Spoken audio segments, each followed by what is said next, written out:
Get ready to challenge conventional beliefs about what's possible in creating health, wealth, and happiness. You are listening to Playing on the Edge Radio with Megan Edge. This hit show is providing you with ways of sustaining radical and powerful changes in your life. It is time to open and expand your awareness, accelerate your well-being as Megan shares wisdom, teachings, and experience from a lifelong journey of the heart. Enact the power of radical change with ease and lift your desires to a new perspective. Now, here's Playing on the Edge Radio.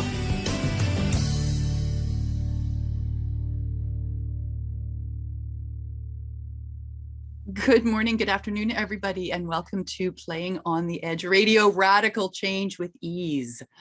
And I'm Megan Edge, and I'm here with my wonderful co-star, Pat. Pat, let's start off on the edge of influence with a story. Do it. I love it. Okay, I'm going to share a story from when I was a little kid, just so that our audience can get a sense of who I am, in case they don't already know after all of these episodes we've done. So when I was probably about 5 years old, I lived in a city called Vancouver here on the west coast of Canada. And we had a neighbor who loved her roses. She had so many beautiful roses in her garden. And she also loved to give candy to the kids. If we were really polite and well presented and showed up on her doorstep once a week or so, she would give us usually Wrigley's gum or something like that, which we thought was just wonderful. Well, I decided that we should give something back for her generosity. And knowing how much she loved roses, and somehow at 5 years old, knowing that aphids are not good for roses, I managed to influence my little group of friends. We went through her garden, we picked all the aphids off of her rose bushes, put them on ourselves. Oh my God. And then we went up to her door and rang the doorbell. And I can still remember her face. She was a very proper woman. And she was an older woman by our standards and our parents' standards. Mm-hmm. The look on her face at this ragtag group of barefoot kids, probably not wearing shirts either. We were that, it's back in the 70s, early 70s, covered in aphids. I said to her, Mrs. Faulkner, we've taken all the aphids off of your rose bushes. She said, goodness gracious, oh my goodness. And she herded us all over to the side of the house where the hose was and got her hose and hosed all of the aphids off of us. And then being that we had done this generous thing for her, we did get our stick of Wrigley's gum, and she asked us to never do it again. So even at that early age, there was some influencing that was happening. There's no question about it. And, that's why I love what we're talking about today.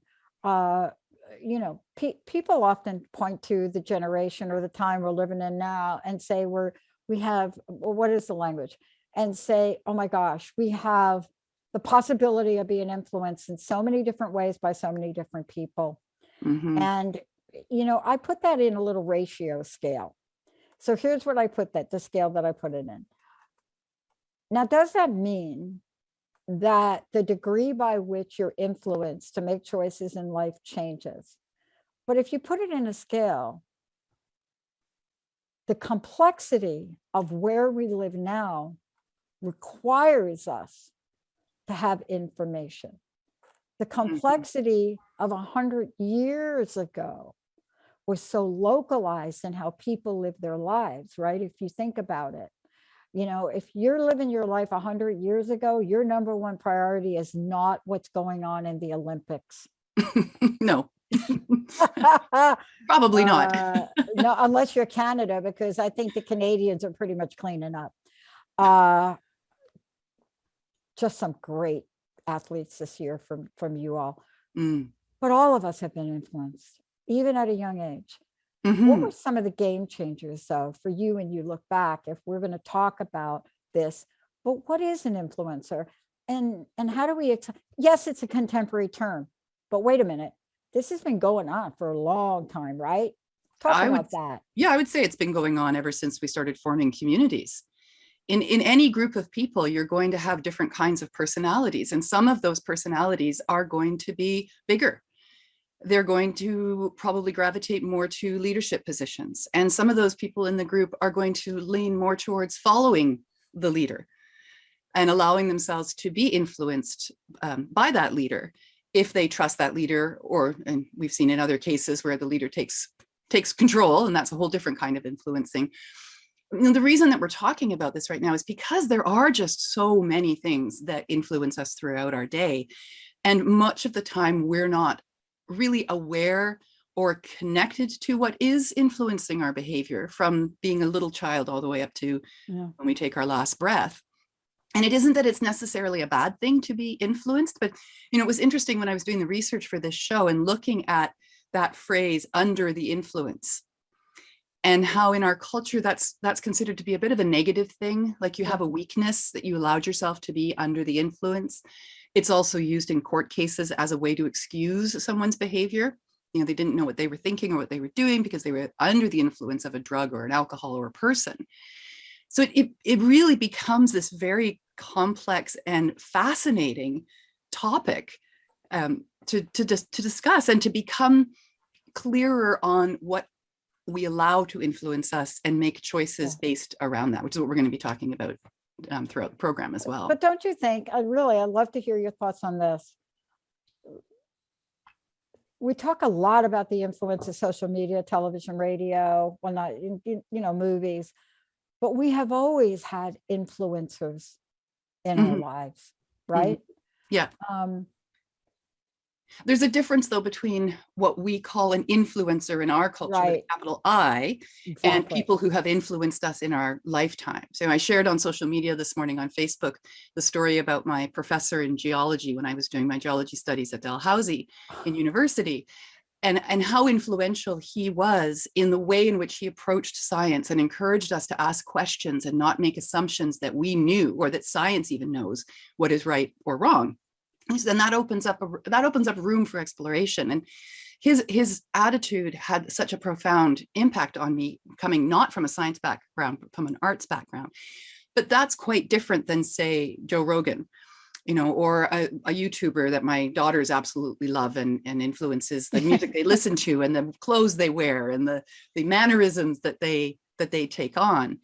In our culture now, an influencer is a title given to someone who fits a certain criteria and is usually brought on board in either a corporation or a company or a business to represent something of that business or that corporation. It's how they make their money, or in politics.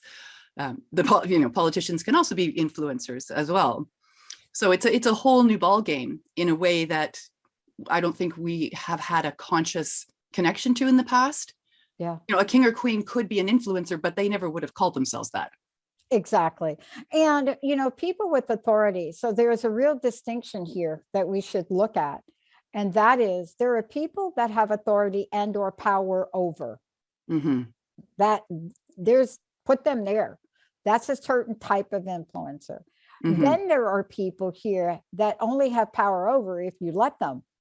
Right. Right. Because you're choosing to become a follower, or you're choosing. And these are different worlds. But it doesn't mean they don't have the same impact, right?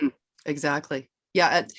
When we were talking before the show about, or when we were doing our work before the show, and we were looking at what are the influences in our daily lives that we are aware of?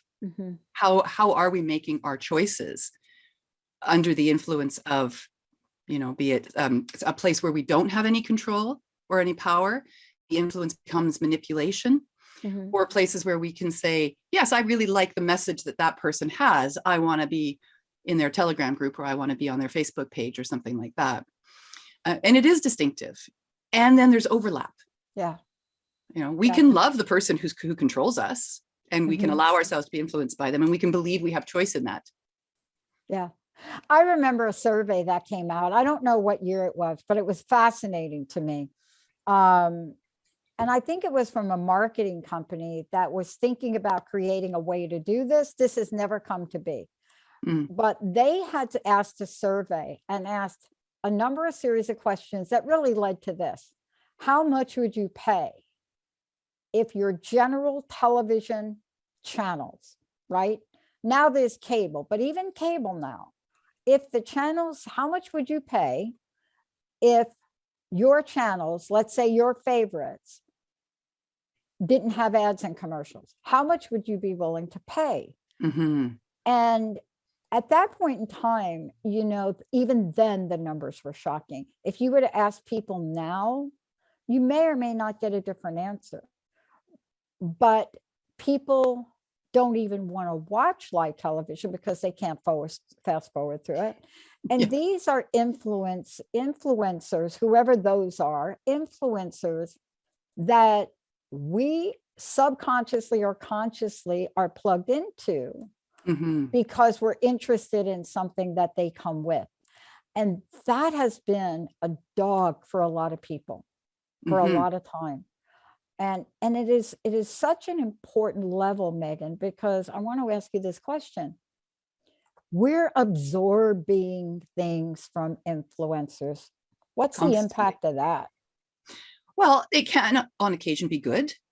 Let's say that there's an influencer who works with essential oils or with plant medicines, and they've done the science, they've done the research, they have that background, and they're telling us that if we take this particular thing, it could be really good for us. Yeah. And we like what that sounds like. And we do our research. We go, yeah, sure. That's great. I'll follow that person. I like what they say and what they're sharing with us. And then there's a different kind of influence that isn't necessarily so good that we have to really question and start looking at the nuances of. And that's when we start moving into what is the media really doing with influencing us, and where is that money coming from? I think it's really interesting. I'm going to put this in here, that most of the major news media outlets in the US, Pfizer is one of their big sponsors. Oh, yeah. We know that Pfizer is big pharma. So if you're a journalist working for CNN and Pfizer is one of your biggest sponsors, your reporting on anything that has to do with the pharmaceutical company is going to be pretty biased. And you're probably going to be told it has to be biased towards a positive viewing of the company that is your major sponsor. Or you're going to be warned not to make sure you don't say anything negative. Exactly. Because we know what happened to Oprah like a bunch of years back, right? Yes. So that kind of influence becomes, in my mind, it becomes suspicious. I become suspicious when I see that, because I know that the information I'm going to be receiving is going to be of a particular way. And it's not a way that I know personally lands for me. I know. But we're going to take a short break. We can come back. You're going to take us on a journey with why are we so influenced by influences? And then I'm going to share a little story from my childhood that got me punished for a month. Ooh. Let's take it. Actually, there are a couple, but there's one that I'm thinking about for sure. Let's take a short break, everybody. Think about this question. Why are we so influenced by influencer? Why? Megan's going to take that on. She's got some great knowledge, information, articles to share. And when we come back, I'm going to share a little story on how easily this happens, even at a very young age. Benny, let's take a short break. We'll be right back.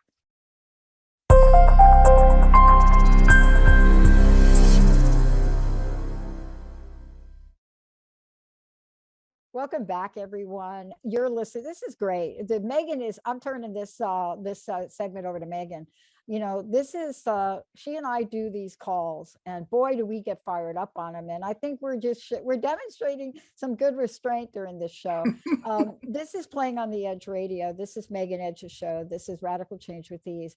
Today, Megan is taken on the Edge of Influence, and I get to join her. But before we go in to talk about, you're going to take us on a journey, a research journey of why we're so influenced. Before we do that, let's take a moment and tell people about you, what you're putting together, and how they can connect with you on everything, including essential oils. Including essential oils. Yes, indeed. I throw that in. I can influence you on. You can certainly find me on my Facebook. Don't think for 1 minute. I just got to say this to everybody listening.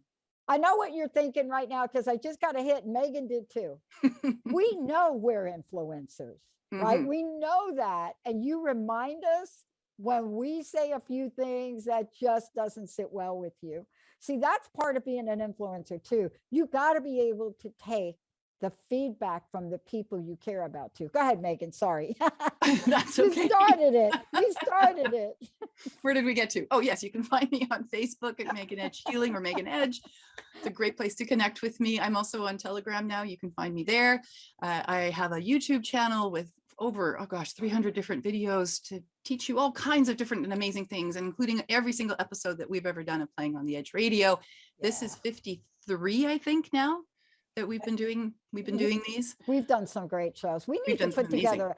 Okay, so I'm not going to say who should do this, but he's very close to you.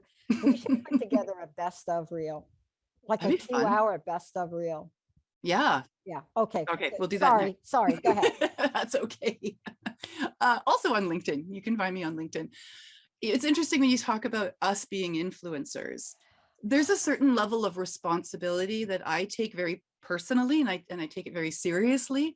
It's one of the reasons why if I'm going to share something that could influence someone to make choices in their lives, and of course, I am a firm believer in free will. So even if I put something out there, it's your choice to engage or not engage, and it doesn't matter to me whether you do or you don't. If I like the information, I want to share it. But I also want to make sure that I can be responsible for the content of that information, which is why I do all the research that I do.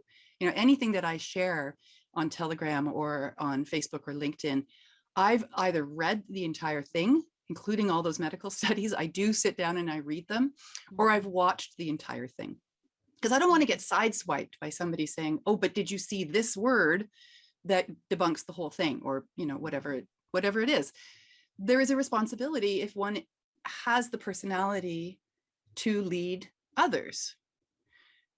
And I think when we start looking at the way in which we are influenced on a daily basis, often without even realizing it, something like in the course of an average day, you're exposed to 5,000 or more images that are intended specifically to influence you, to buy something or to click on something or to believe something. 5,000 in a day. No wonder we're all so exhausted. You know, no wonder people in the health profession, especially natural medicines, are saying things like, step away from your device. Get off TikTok. It's not good for your brain to be constantly bombarded with all of this information. And it makes it more challenging to discern what is a positive influence and what might be a negative influence, and to even be aware of it. So what I was looking at in our research was the psychology of influence, and how is it that we are generally so easily influenced or influenceable? Is that a word? Maybe yeah, that's a good one. I like it. Let's just make it up. Influenceable by so many different things around us. And it's the people around us, and it's our past, it's our history, it's our family history, it's our religion, it's the books we read, and it's all of that stuff that's coming at us through all of our devices. Is it all bad? No. If you can stand for something, what's that quote? Hang on, I found it just before the show, that famous quote. If you don't stand for something, you'll fall for anything, right? I've had experiences where I've been influenced and just felt so awful afterwards once I realized that I'd allowed myself to be influenced to make a decision which I wished in retrospect I hadn't made. It's a horrible feeling. Yeah, it is. To feel bamboozled, to feel like someone worked you over and you were influenced by that person to make a decision that really wasn't a great decision to make. You know, it doesn't feel good at all. Not at all. No. And I think every one of us have experienced that at some level. Yeah. Well, you were going to tell us your story from when you were a kid and you got grounded. I mean, this is an example because it's a little naive and it's short. I grew up, you know, television popped out and there you go. You got your version of television. If you got your version of television, first of all, it basically was all white people. So let me just get that on the table. Mm-hmm. And you were influenced by that in a lot of ways. But I loved the Three Stooges. Now, by the time I got plugged into them, right? Why did I love them? It was okay to love them until I started to act like the one that hits everybody. Oh. But here you are. You see, here it is. This is what they're doing. This is what millions of kids were watching, right? And I wasn't alone. The phenomenon of that show and child behavior that had to be disciplined. I had a friend that did an article on it. Actually, was part of his case studies. But you start to do it. You start to smack your sisters, or you start to. There was one thing where I just hit them with some kind of spoon or something. But in fun. So you're being influenced that striking out at other people is laughable. Yes. Hello. Okay, I don't do that anymore, because I'll tell you, I had a mama and she would not going to hear that. But that's a short example of a small incident. Now magnify that to the world we're in today. Yes. That's like not even talking about video games. But there's a science that you've researched. Tell us about that, because you can't blame me as a kid for doing that, because if you look at the research, it will tell you why, right? But just before I jump into that, as soon as I was already thinking, oh, video games. We didn't talk about the influence of video games. That's a whole other. That's another show. Oh my gosh, that's a whole other show. And the psychology of the violence. Oh my gosh, yeah, it's a whole other show. Talk about influence.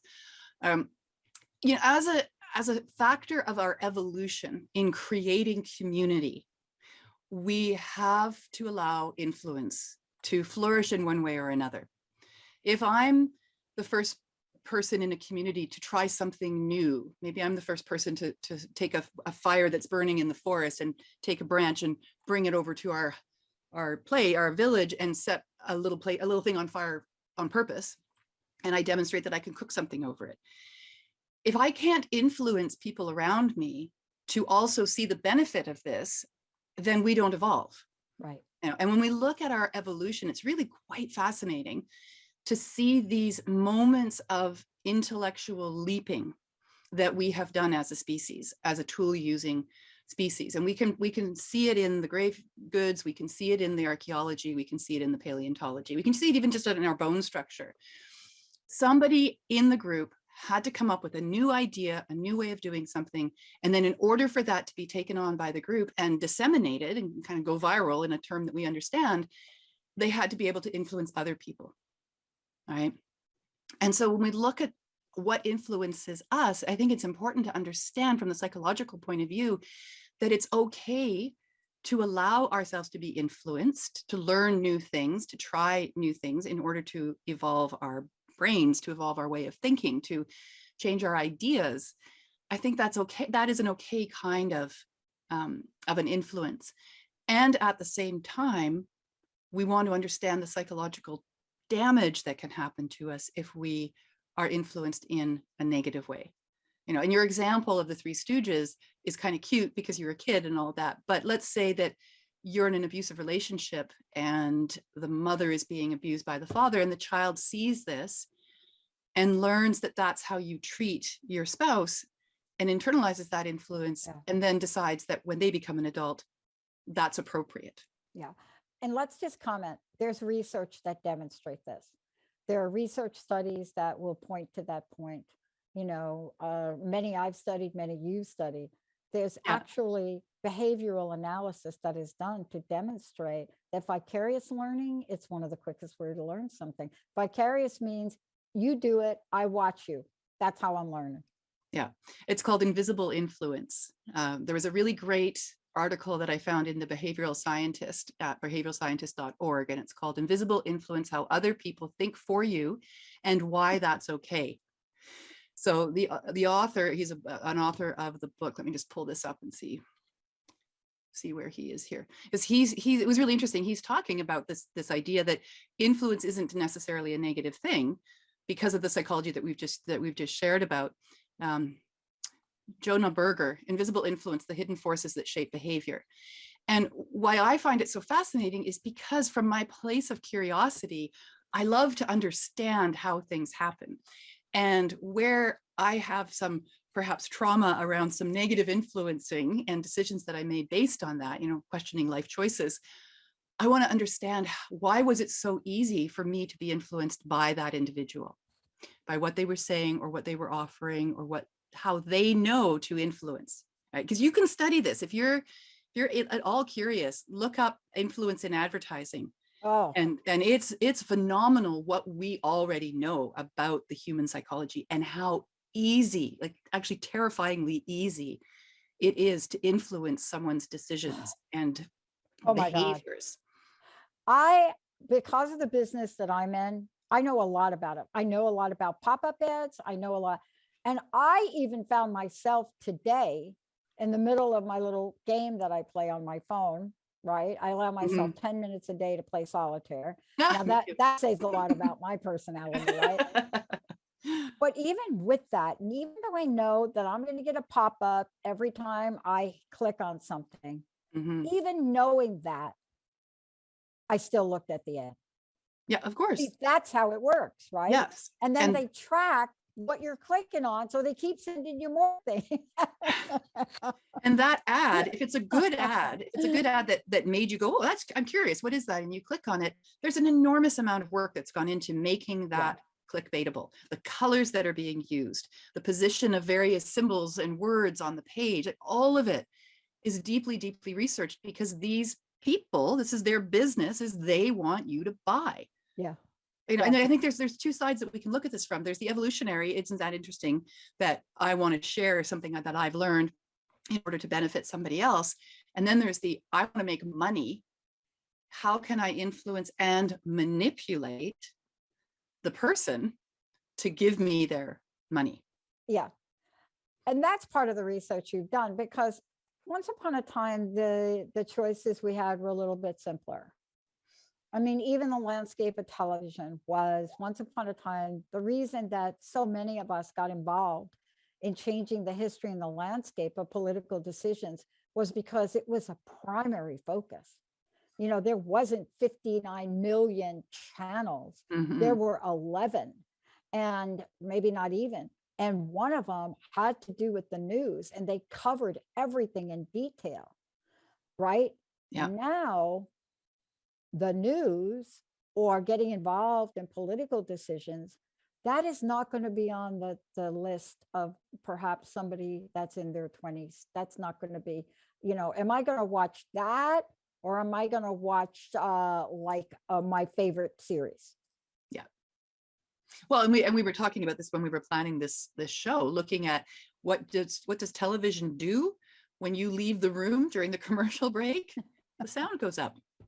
And they've been doing that for a long time. That started, I think, back in the 80s. I remember realizing, wait, I can still hear the commercial and I'm in the kitchen. I didn't turn up the volume. So this is where I want us to start moving into, is helping people to understand what the influences are. Like, let's get aware. Let's open up our awareness to what it is that's happening around us, so that we can be in more of a position of empowerment, if that's what a person wants. Now, because I do know that there are a lot of people who would probably say to me, I can't be bothered. Like, there's so much that I have to do. And so what? Somebody puts a Coca-Cola can in the movie and I went and got a Coke afterwards. That's fine. I don't mind, you know. Or I was talking about drapes, and now everything in my Facebook news feed is all about buying drapes. I'm okay with that. And I honor that. I respect that. That's fine. It is fine. But for some of us who don't like that feeling of realizing, ooh, I just went and got myself a Coke. I don't actually drink Coke, but let's say something else. I don't know, some tea or something, you know. And I wasn't aware that that's what I was doing. Yeah. But you know, it's subliminal, and those of us that understand advertising know that it's done on purpose. Well, I want to take a short break. When we come back, there's a part of this that you just pinpointed it, right? Even in a very conscious and subconscious way. What you said is, I don't mind if that pops up and then I go have the drink. Why would you do that? Because one, what must you have in that particular influencer? What must you believe about them? And yep, it's a really cool word. It's one of my favorites. We're going to take a short break. We'll be right back with Megan Edge. We're going to talk about that thing that will accelerate the action you take. Take a short break, everybody. We'll be right back.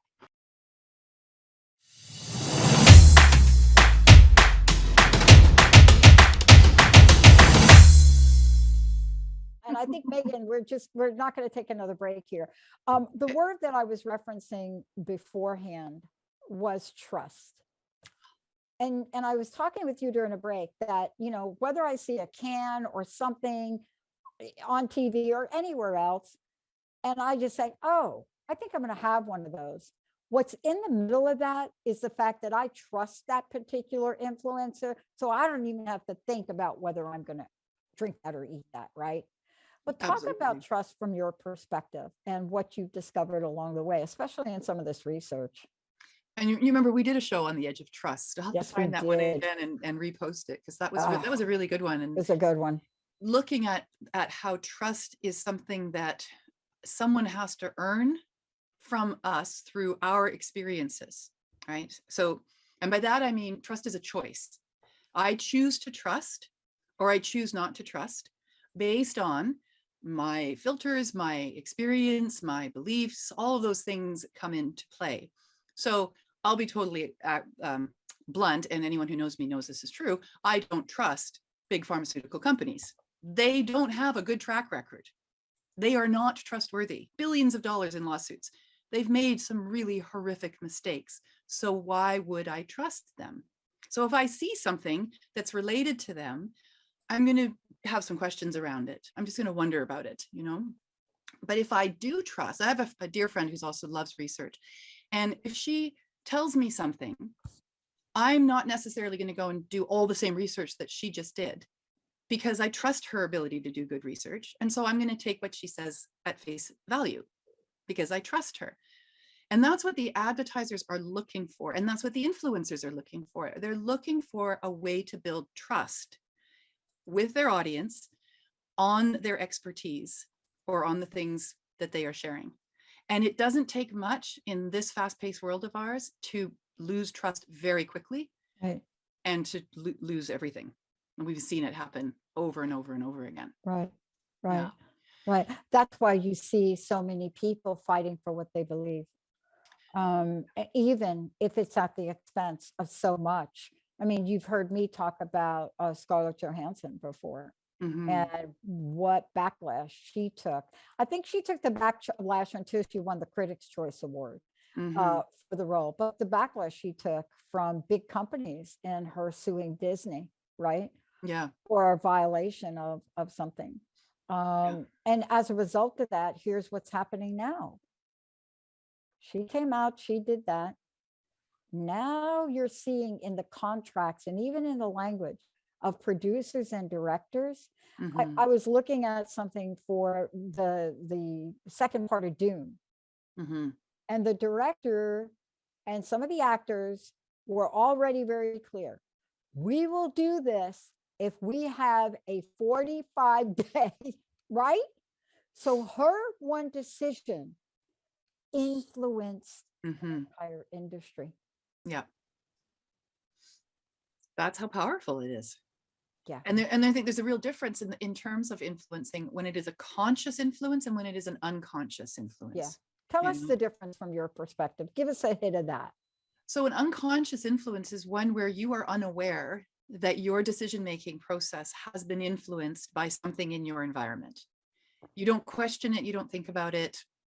It's not anything that you are necessarily aware of. And that's not necessarily a bad thing. I mean, again, that can be a positive experience, and not everybody has enough hours in the day necessarily to look minutely at every single decision that they make and whether or not it's been influenced by somebody else.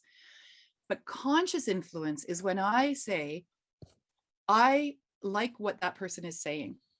I allow myself to be exposed to their information or their ideas or their beliefs or their product. There's a trust, there's like a conscious trust that gets developed between me and them. And it has nothing to do with them. Like if we go back to trust, that whole trust is about what I feel comfortable with. And what I appreciate about a conscious understanding of how I'm being influenced is that then I at least feel, and it may be an illusion, but I feel like I do have some control over the choices that I'm making. It's an empowerment thing. One of the things that we were looking at, that I was looking at is ways in which we can become more conscious or conscientious about what is influencing us and whether it's a good thing or a bad thing. And there are a couple of different, I've got a list here of things that make sense about how to become more aware. So I'll share that with everybody now. The first one is one of my favorites. I talk about this a lot. Take responsibility. Take responsibility for yourself. If you're the sort of person who spends a lot of time asking every single person around you what you should and should not do, take a breath and start focusing on trusting yourself. And this one actually ties into the last thing on the list, which is to check in with your intuition. Learn to trust your intuition, right? So taking responsibility is also being able to say, wow, I was influenced. Being able to see the places in your life where you have had negative or positive influences. And then if there's something that needs to change about that, then making that change. That's about taking responsibility. Another really good one is let go of embarrassment. And I think we could probably do a whole show on the edge of embarrassment. The way that a person's sense of self-confidence or self-worth is manipulated by others in order to create a sense of embarrassment. And embarrassment is powerful.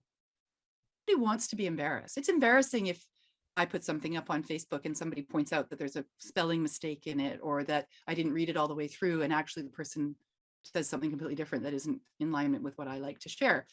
That's embarrassing and it feels really awful. But what the psychology says is let go of that, the connection that you might have to embarrassment. And it's a bit like developing a thicker skin, water off a duck's back. Okay, so we all make mistakes. Is it the end of the world? Probably not. Is someone going to die? Probably not. Someone's going to die anyways, but they're going to die from something completely different. There's nothing to do with the mistake that you may or may not have made. So letting go of that embarrassment. And, these are not simple, like I'll just tick these off. These require work to do them. Stop comparing. Yeah. Oh boy. That's a huge one. That's a killer. That goosebumps. Right there. Oh boy. That is really, if we were to talk about social media as an influencer, we would not be talking about social media, right? We would be talking about the issues of self-esteem and comparison that result of being engaged, right? Yeah, absolutely. And that comparison that actually can take lives. It has. It certainly has. If a person gets so caught up in comparing themselves to somebody else and believing that other person is so much better than they are, and internalizing that can lead to suicide. I mean, this isn't light and fluffy. But the way to stop comparing yourself to someone else is to really know who you are and to learn to value your contribution to the world. And they're all tied. These are all tied into each other, because the next one is increased self-esteem and self-worth. Easy to say, not always easy to do. But even with the intention of today, I'm going to have self-confidence and stand tall and walk through the day, can make a difference energetically in your body to that feeling of self-esteem and self-worth.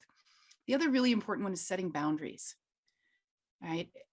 Saying no. I would be better off financially right now. I'll share this. If I had a really strong no to a situation I found myself in to the tune of $12,000 a few years ago. Yeah.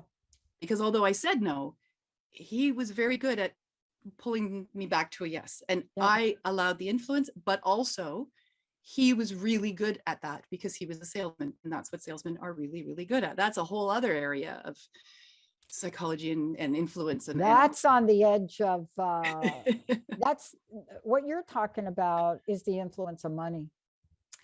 That's a whole show. Yeah, it's the influence of money. And it's the influence, like for me at the time, it was that he was so excited about my work. Yeah. And I got caught up in him being so excited about my work. Yeah.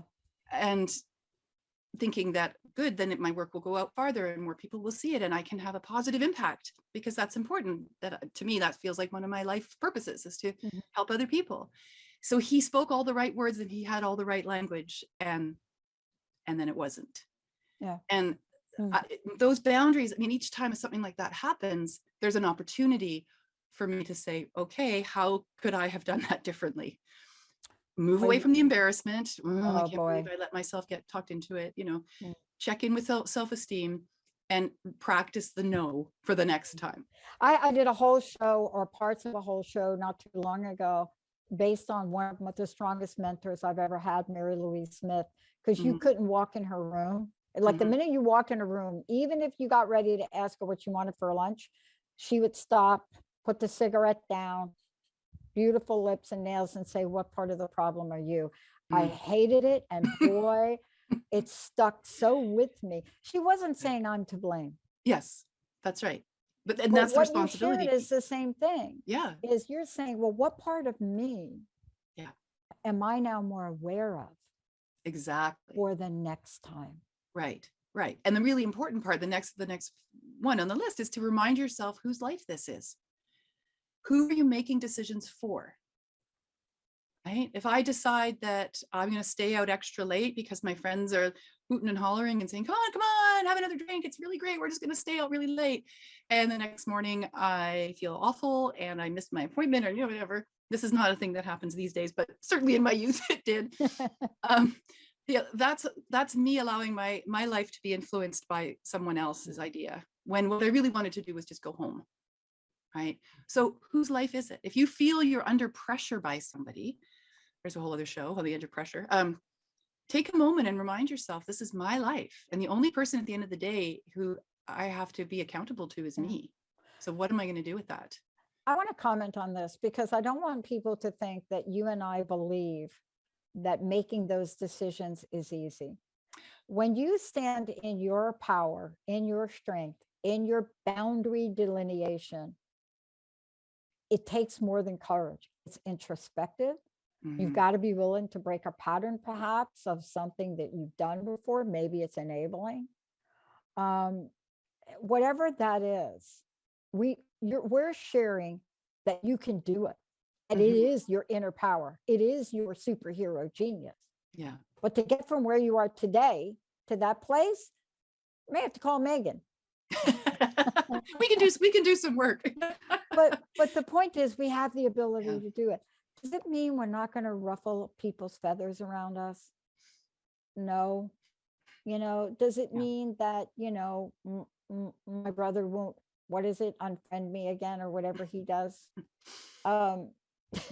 Whatever it means, we understand the responsibility of the decision, but we also understand the point of freedom it gives us, doesn't it? Yeah, absolutely. And the more you practice making decisions for yourself on your own, with your own knowledge and information and intuition and wisdom, the easier it becomes. One of the things that I think it's really important that we mention is about the group psychology, the group think. And we were speaking last time about mass hypnosis, and that was a play on words of mass hypnosis. The need to belong is incredibly powerful. And again, advertisers know that and influencers know that.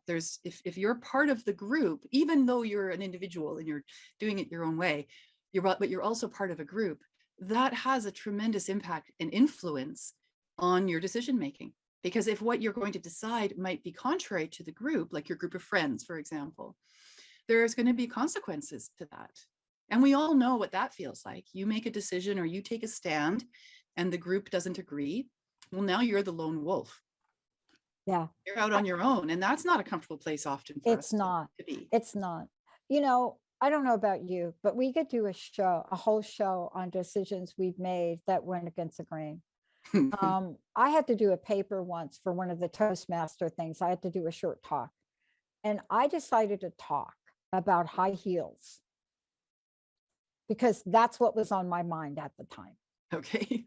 And the unwritten rule for women. And it was interesting. I found the history. I found that they weren't designed for women to begin with. And I found the history. But we are so influenced by fashion or influenced by what you should wear or not wear that women will put on uncomfortable things on their feet for 12-hour days. Yep. And I think I had a moment of that in my corporate job. Now it's fashionable to put on sneakers.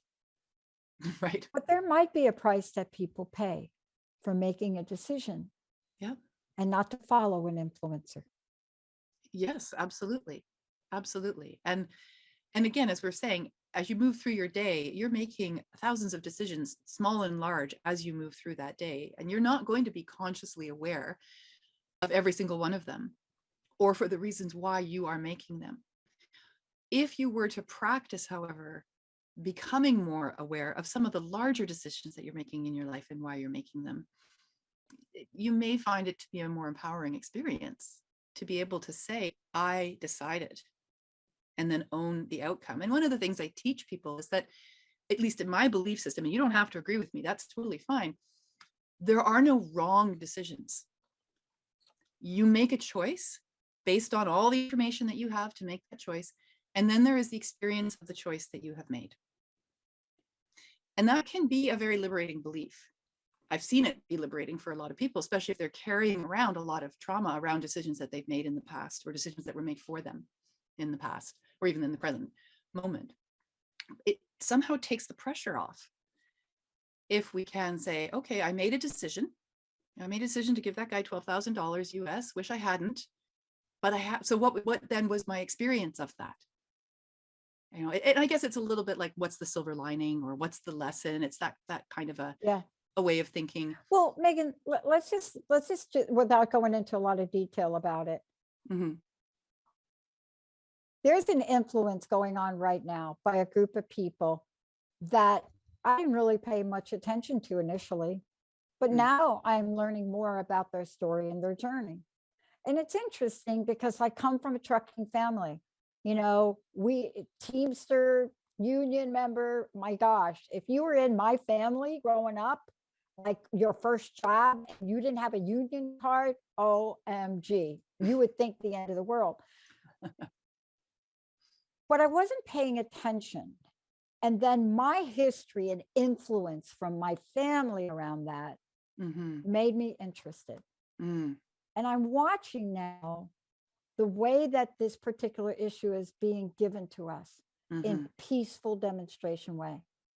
And now people want to say, what exactly is going?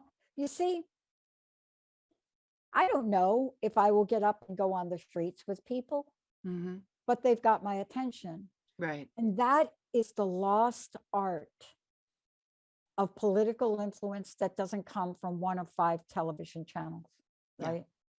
Yeah. We're talking about the truck convoy that was started in Canada a few weeks ago, has taken up steam and momentum from all different directions, the 4 directions, in fact.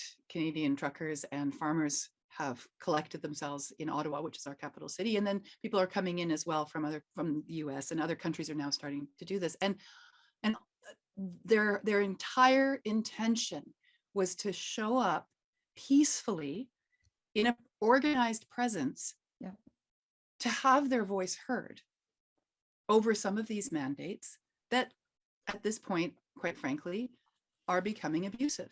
Well, they don't make sense to these people, and they weren't getting anybody's attention to listen to what they had to say. Yeah. See, this isn't even about the issue. This is about the state of invisibility. Right. And they're making themselves seen and heard. And that influences other people who may have been feeling like they didn't have a voice either, to come out in incredible numbers along the highways in Canada to cheer these people on, because they represent something that is meaningful to them. Exactly. This I would consider a positive influence. And if it is something that can continue in a peaceful way and they can continue to stand their ground together, this could be a game changer. Yeah. Globally. And again, I'm not, Megan, you and I are not here in this final moment of the show to give our opinions on what we believe. My point is that this is a group of people that decided to make and have an influence on the ability to be heard, and they were not being heard. And so they took the only way they could to help all of us just raise our heads up from our crazy desks and all the things we're doing, to just say, what are they doing? Megan, thank you for a great show. Please tell people how they can find out more about you. And I know from this show, like, we're going to do other shows because I know it, right? But how do we get a hold of you? And thank you again. Thank you as well, Pat. It's always so much fun. You can find me through my website, which is meganedge.ca. You can find me on LinkedIn. You can find me on YouTube at Megan Edge Healing, Facebook, Telegram, or you can just send me an email. I love getting emails. You can send me an email at meganedge.ca, megan@meganedge.ca through the website. I look really forward to connecting. Thank you. And I want to thank all of you for being the best audience on the planet. I want to thank Benny, Olivia, and Jacob. And Megan, thank you so much for all the work that you did preparing for this as well. Thank you all. And make sure whatever you do today, man, keep your heart open, keep your head high, and know that you are amazing. We'll see you next time. You've been listening to Playing on the Edge Radio with Megan Edge. Tune in each month on Transformation Talk Radio and the Dr. Pat Show Network, providing you with ways of sustaining radical and powerful changes in your life. If you've missed any part of this episode or want to find out more about Megan Edge, visit her website at meganedge.ca.